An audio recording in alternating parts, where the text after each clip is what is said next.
పాడు. కమ్మని ఈ ప్రేమ లేఖనే రాసింది హృదయమే,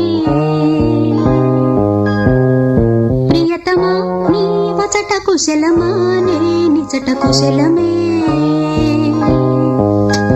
ఊహలన్నీ పాటలే కనుల తోటలో, తొలి కలల కవితలే మాట మాటలో.